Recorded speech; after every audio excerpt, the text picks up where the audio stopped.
Both apply. Also, there were some questions on the email, so if no one has questions in the auditorium, I can ask you some difficult questions from the internet. So, do we have any questions, please?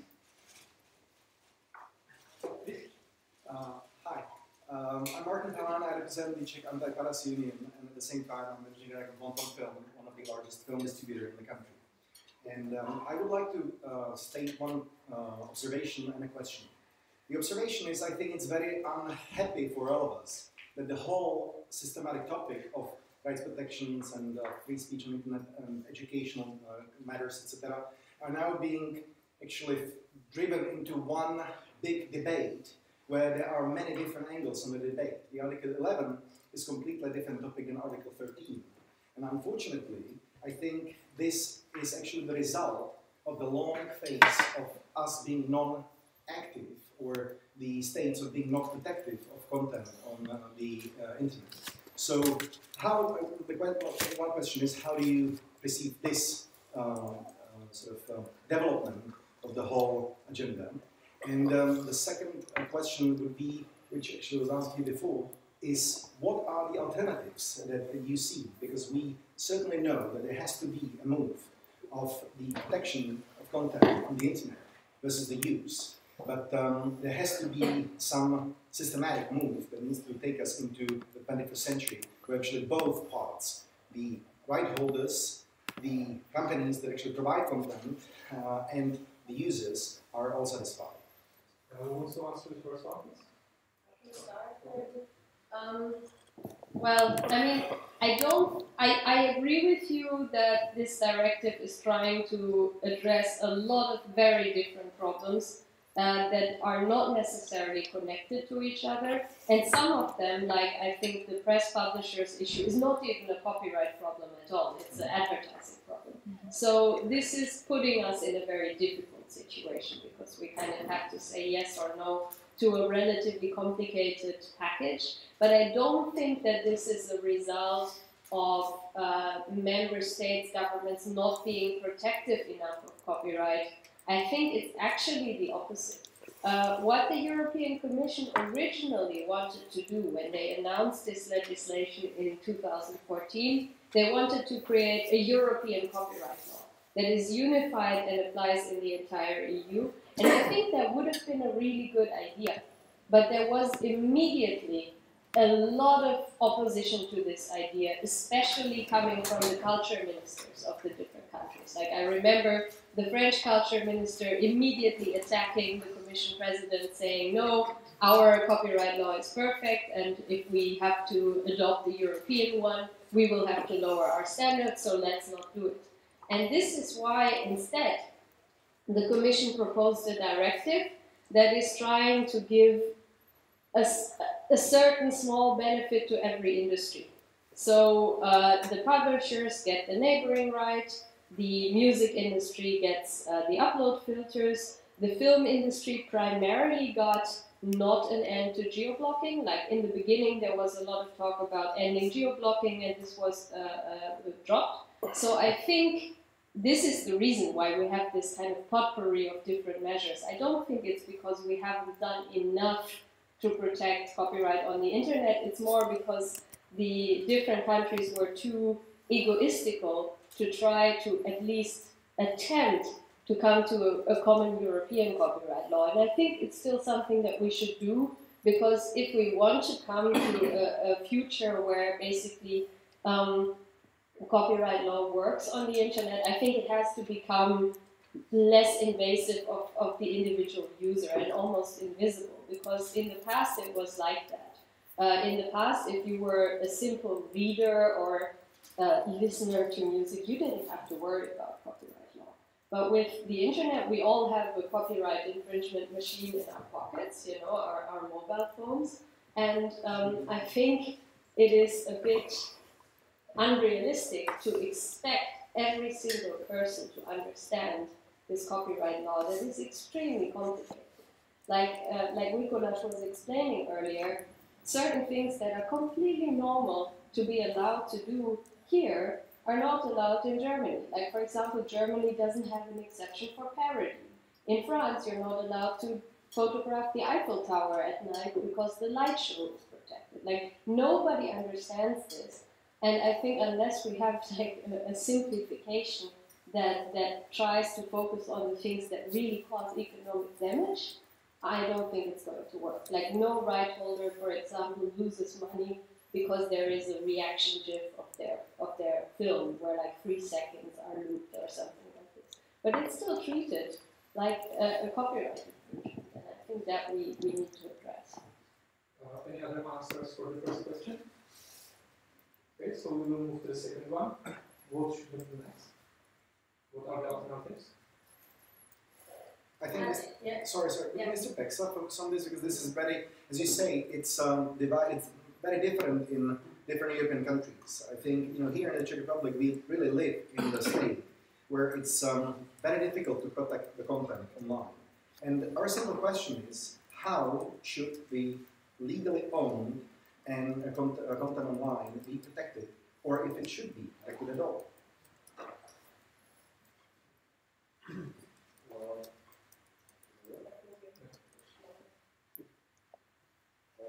Change the battery. Okay. Well, in general, first of all, we need to deal with the directive which is currently on the table, and I hope that it will be refused. But then we are back in 2014, basically, and we have to discuss another one, which is up to the next Commission. Generally, the flow will work probably that way, that after the European Parliament election in May, there will be a period of negotiations and the Commission will be established sometime during the summer.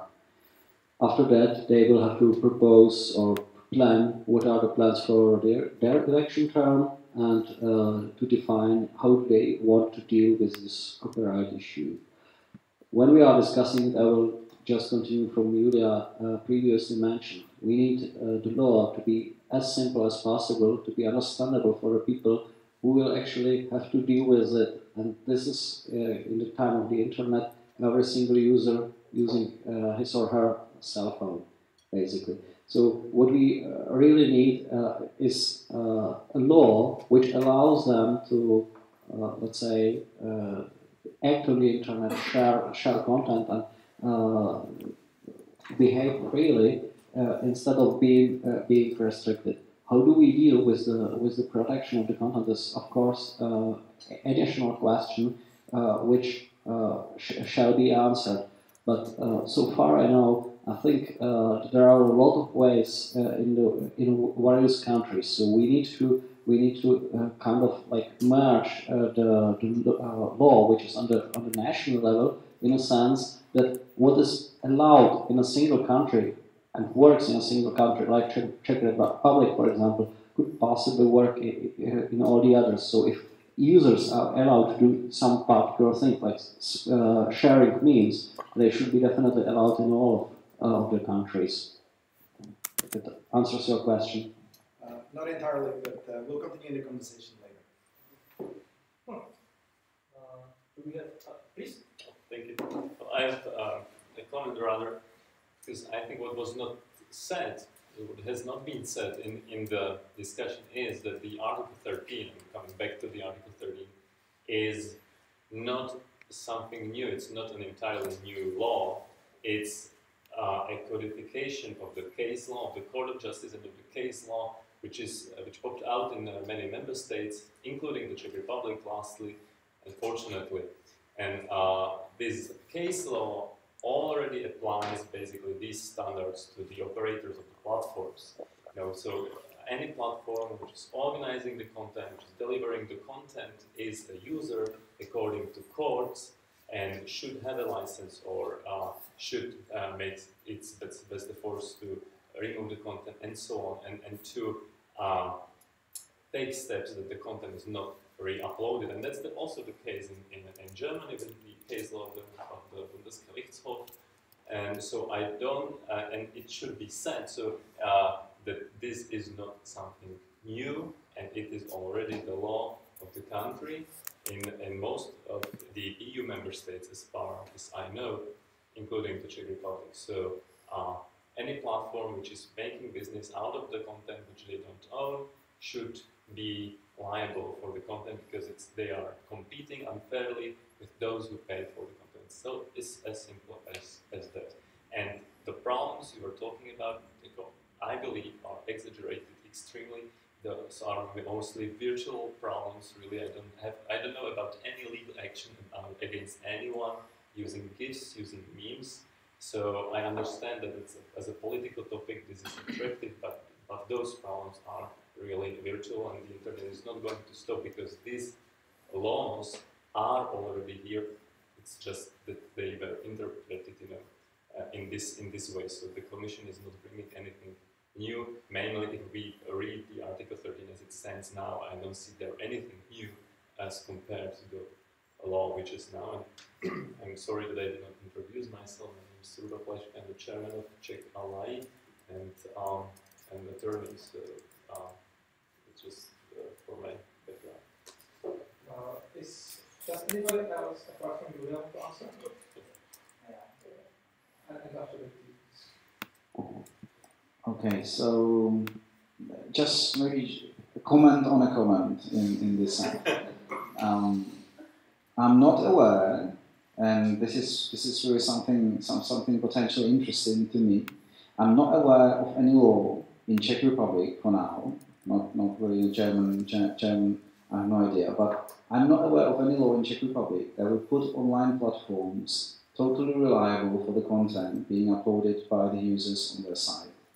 So, if I did understand correctly your remark, I think it's false, unfortunately. I think this is actually what it is all about, is changing the logic of the whole thing, that by design, the online platforms will be potentially reliable for everything from start, rather than being reliable for something that someone actually puts an exclamation mark, hey, there is something illegal on your side, you have to act.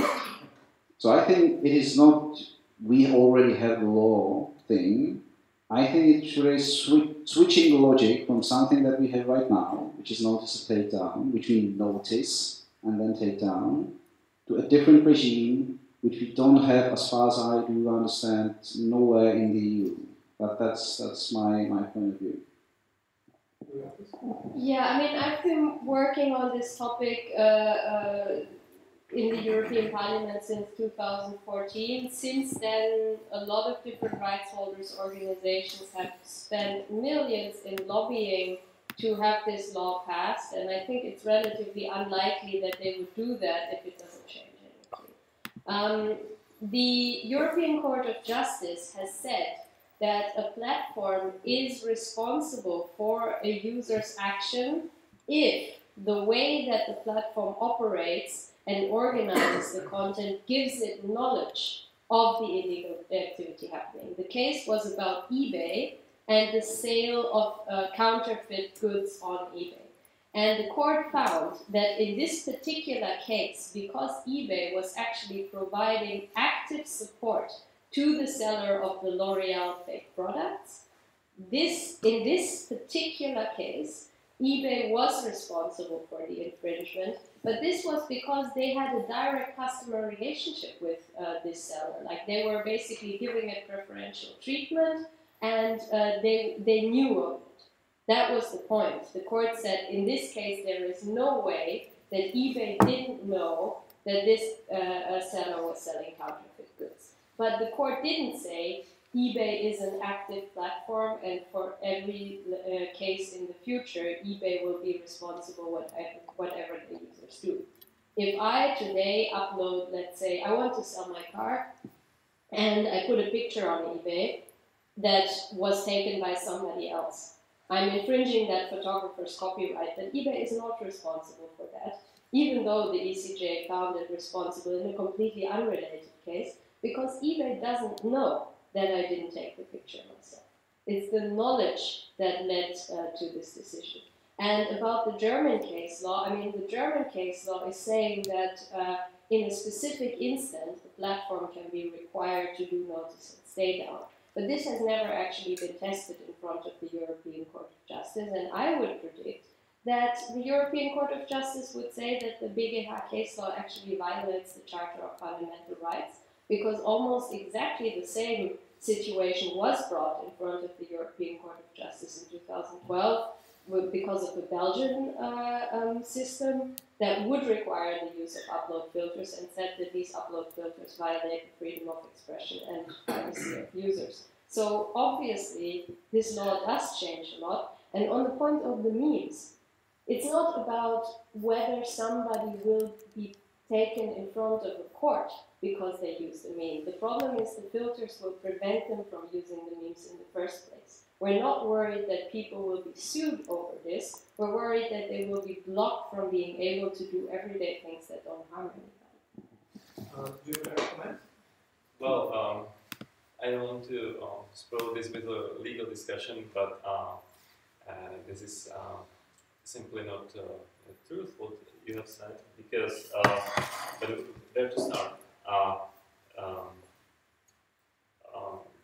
Well, first of all, the notice and stay down system is here in many member states. In your case, there was not only the eBay case, then you have the UPC case, and then the Pirate Bay case, and then you have the member states case law concerning many services like Vimeo and YouTube and so on, where the courts consistently say that the liability is here. So if you, in your example with the eBay, even under the new law, eBay is not automatically liable. Even as you said, this is nothing changed because it's still relevant only once the content is notified, only once the photographer says, hey, this picture, which is constantly reappearing on eBay and which I took, should not appear there. And then, okay, perhaps eBay would be required to have a filter for that specific photography. That's not something excessive, that's not something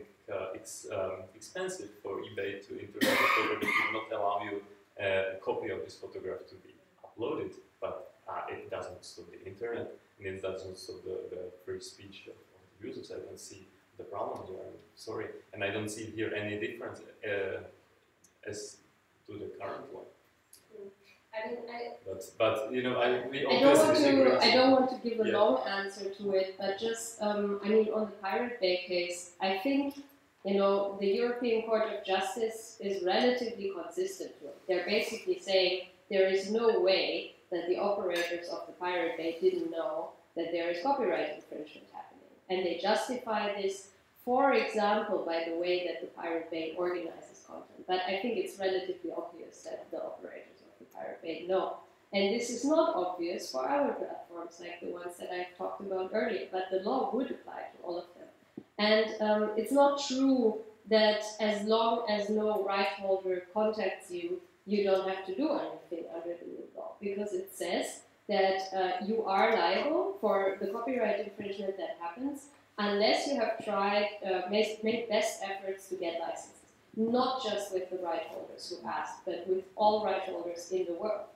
And that's crazy. I mean, how are you supposed to do that? So basically, this is exposing every platform to the possibility to be sued out of existence, because it is an obligation that is impossible to keep. I mean, how do you try to get a license from every right holder in the world? It's just not possible. Okay. Can I just have a comment? Because this is exactly what you have just said. The case I mentioned at the beginning. There are very many things being mixed together and looked as same. What you're saying, I totally agree, and I would like to actually reiterate the fact that there is no difference, or there is no argument between your point and our point as an industry that is selling content which is authorized and protected by authorship rights. There's no difference. We don't want to limit anyone who is willing and wanting to share anything they like to share by any means. The only thing we're asking as an industry is to protect content that has been made for a purpose of further sales. What's happening now in the industry is actually something what was mentioned by Mr. Fixer, and that is that there's a fundamental shift between, let's say, a media house and publishing house and an old-fashioned publishing media house. There is a content being made by someone and someone else is receiving receipts for the content in an unfair business game where the same content is being sold. So the only thing we're asking is, how do you protect the content that's been actually made with the purpose of further sales versus the content that's been made for billingless or billingful sharing on the internet? Any answers to that? Sorry, I just don't want to. I would be much more interested to discuss a copyright law that tries to make this distinction. But unfortunately, there is not a lot of interest in it. Like, for example, the Article 13 applies to platforms that organize large amounts of copyright-protected content. And for 2 years, I've tried to limit it to large amounts of copyright-infringing content, because there are a lot of platforms that have, you know, tons of photos, like Tinder, for example, or OkCupid. But the actual number of copyright infringements is pretty small, but it has always been rejected. That's the problem. Like, I've been trying to limit it to where there is an actual problem, but it has been refused. And now we have a law that unfortunately is not limited to where there might be a problem, and so we have to reject it. So, we have an agreement, yeah? Other questions from the audience, please? There was a question in the mail. Yeah, I'm sorry. I would like to ask, there was some discussion about these laws that they will make the big players even stronger. And so did Google already start supporting this direction, or do they feel it like it will make them stronger, or they will take a bigger share of the market, or do they still feel it's a threat for them, or following Google and other big players, or how do they see this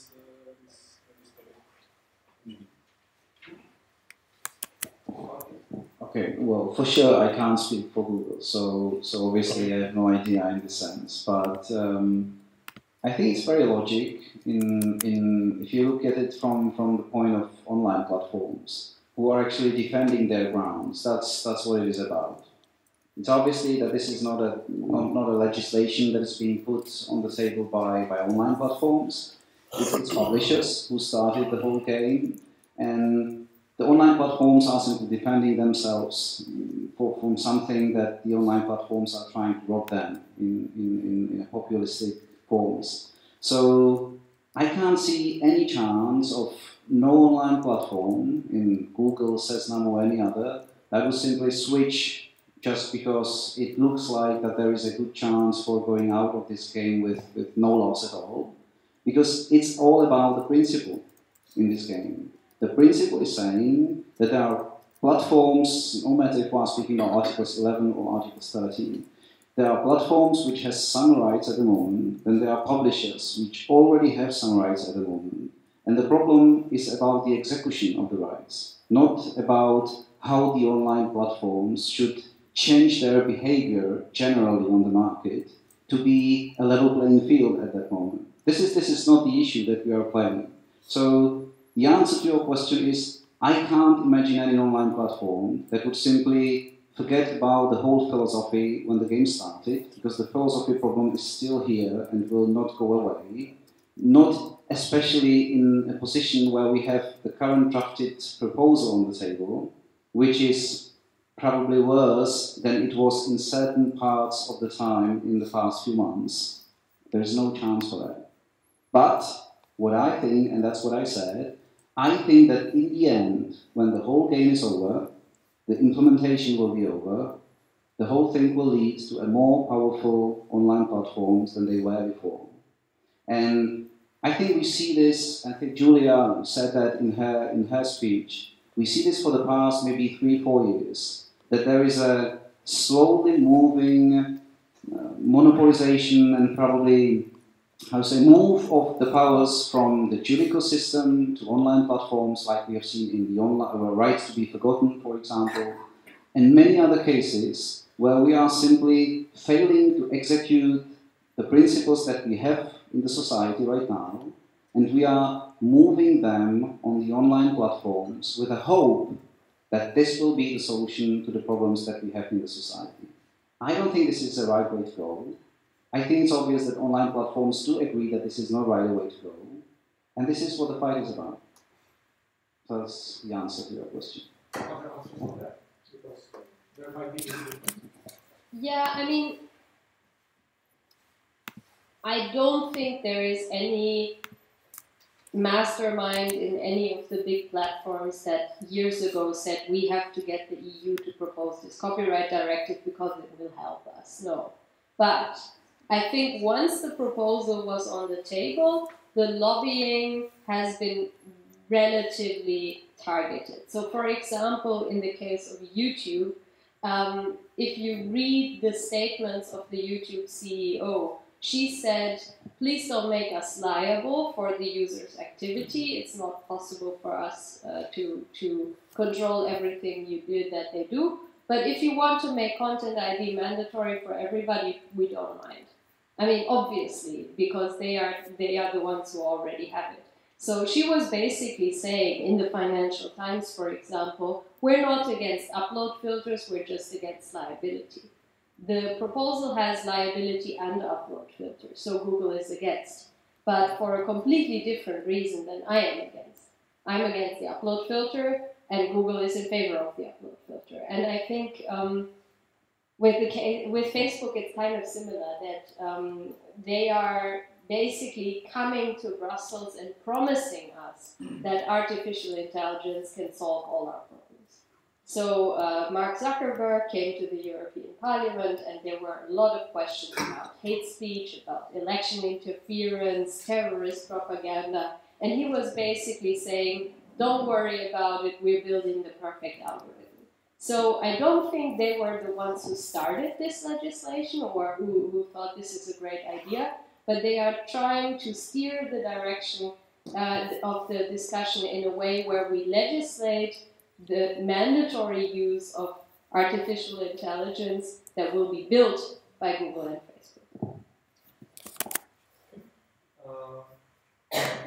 Okay, so please. Well, I just wanted to answer the question because against the news reports, Google spent $36 million by lobbying against this. So if I use your argument, why would they spend $36 million if they welcome the proposal? And I know very numbers. I'm sorry, but this is a number that comes from a press release of the British music industry. Google did not spend 36 million lobbying against the copyright directive. What they did is they went to the European Transparency Register, looked at all the trade organizations where Google is a member, and took the total lobby spending of those trading organizations and added it up.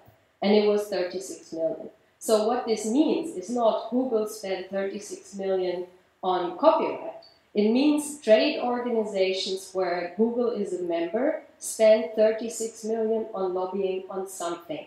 And if you think that Google spent more lobbying money on copyright than to fight tighter taxation or to fight antitrust cases against them, I think you are sorely mistaken. I mean, the vast majority of this money probably went into fighting stricter tax laws, fighting stricter data protection laws, and parts of it were not even paid by Google in the first place because they are not the only members in those trade organizations. So the number is completely false. And there are statistics about who actually had the most lobby meetings with the European Commission and with some of the members of Parliament on the copyright directive, and it was by far the entertainment industry. So, that was it. Other questions, please?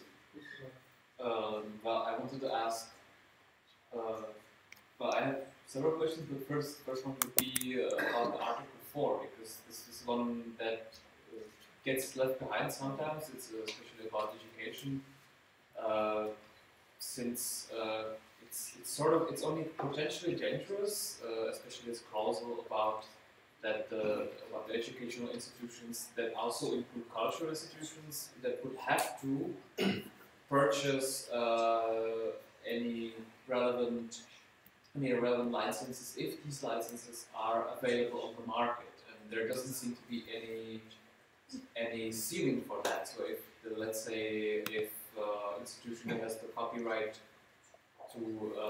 let's say, certain music pieces, just says that their price is €1 billion, then this would mean that any educational institution that wants to use a snippet of that music in their educational video would have to pay €1 billion.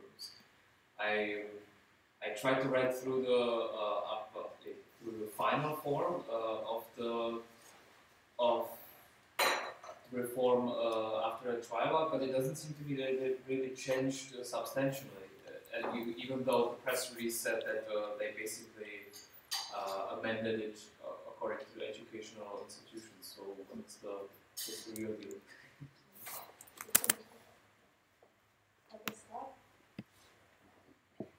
I can start, but I will be more than happy if Julia can add something, if necessary. I think that for the beginning, we can consider as a great success that the museum as the libraries are included in the exception, which was not obvious at the beginning. Then my other question is why we are naming only the museums and libraries, where there are archives and galleries. For example, Czech National Gallery is providing plenty of the educational activities. So why they are not mentioned there explicitly? Because there are like the museums and libraries and such. So then it's not really unclear, or this is really unclear if the archives and galleries are in or not. And to be honest, I'm really not. I really don't know how this licensing scheme is really. This is still really unclear for me. And this is unclear for the text, and then as far as I understand it, is that there is an exception, but then as far as there is a licenses available on the market, so you should prefer using of the licenses, means payment, over the exception.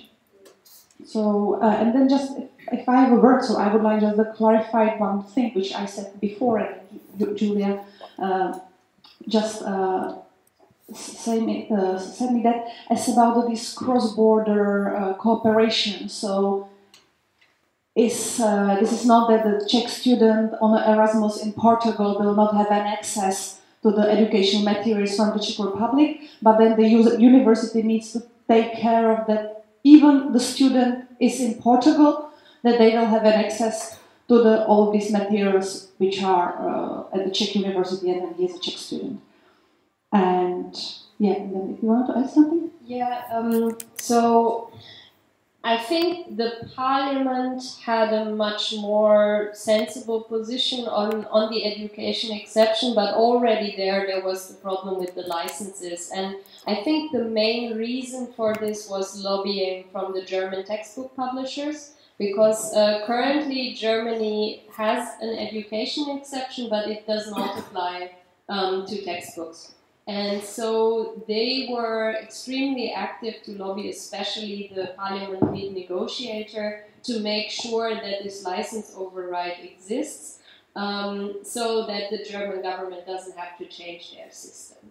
But I think what is important, I mean, it's not very helpful, but at least it is optional. So it says the member states may decide that the license can override the exception. And this is there primarily because of the lobbying of Germany. And I hope that when Czech Republic adopts this exception into Czech law, they will not change their system and basically break something that has been working in the past. Regarding the galleries, it was kind of strange. I mean, the parliament text did say that galleries are part of the definition of educational institutions. Sort of. I mean, it wasn't perfect. It listed, for example, the archives of public broadcasters and a lot of different, like there is a lot of language in the recitals to try to clarify it. For some reason, like the French negotiators had a problem with this. Sometimes it's very difficult to say exactly why something gets deleted from the text, even for me as somebody participating in the negotiations. I think in the case of the galleries, it was pressure from France and from the French liberal negotiator who didn't like to have that there, but it never became clear exactly what he was worried about, because of course galleries provide education. So yeah, it's a bit unfortunate.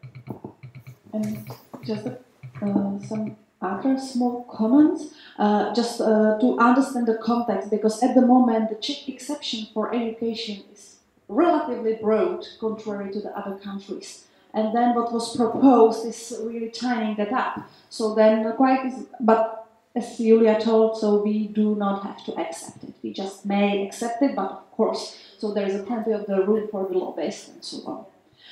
And then, me personally, I really think that the bigger threat for access to education, or access to information and troubles for education, is exactly exactly Article 11 and 13. Yeah. Just to make this really clear, because I fear that there will be discussions like this in a lot of countries that have a good, broad education exception. So it does say in the final directive that whatever is legal under the current system stays legal. So that means currently Czech Republic has implemented the optional teaching exception under the InfoSoc directive, and everything that is allowed under this will be allowed in the future. What it says in this Article 4 is the part that every member state has to have as a minimum, and this is the part that should apply across borders. So there will probably be lobbying when the law gets implemented, if it gets adopted in this form, to basically restrict what you're allowed to do with teaching in Czech Republic, but the directive does not require this. And so it's very important to push back against that. And I think that all of these directive, and especially Article 4 and maybe another articles, are an extreme opportunity for Creative Commons and other public licenses, because it makes it clear, it makes somehow the situation clear for the users what is easily and under what are the conditions for sharing such materials. So just big comment from outside, but I think that it can be considered as an opportunity. We have already run out of the 30 minutes, so there is one last question from the auditorium. Great, so I will read the last one from the internet, and that was with all the exceptions and all these moving, will the single digital market still be single and working? Because I think with Article 11 and 13, it would really be a catastrophe for cross-border trade, because there are so many unclear terms in there. Like, for example, the very short extracts. Does that mean 5 words? Does it mean 10 words? Maybe the different countries would find different answers to this, and then the law would be complete chaos. If Article 11 and 13 are deleted, possibly it would get a little bit better. It's nowhere near a European copyright law, but at least there would be kind of a common minimum standard for education and preservation. So I think if Article 11 and 13 are deleted, at least the fragmentation of the copyright system would not be made worse. It would maybe be even made a little bit better, but with 11 and 13, I think it's more the opposite. Any other opinions on that?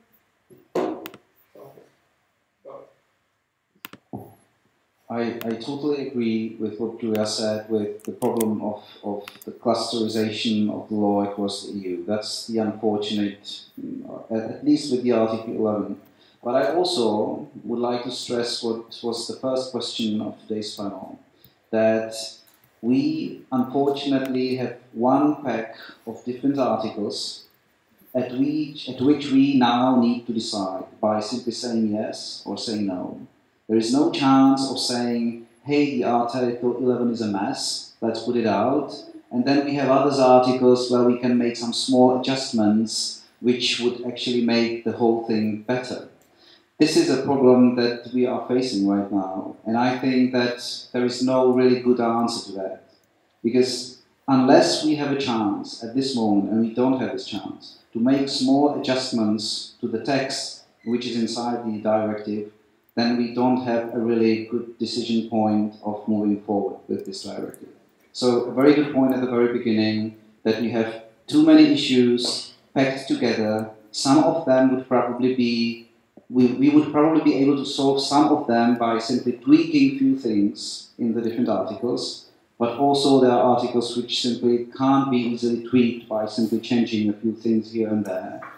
And that's the problem. That's the problem. So unfortunately, the overall answer to the question, if this is something that is actually helping Europe, unfortunately, it's not helping Europe if we have to say yes to the whole pack of all those articles that are on the table. Okay. That was all. Thank you much for coming, and thank you all for coming. And let's, maybe see us on a demonstration in March or something.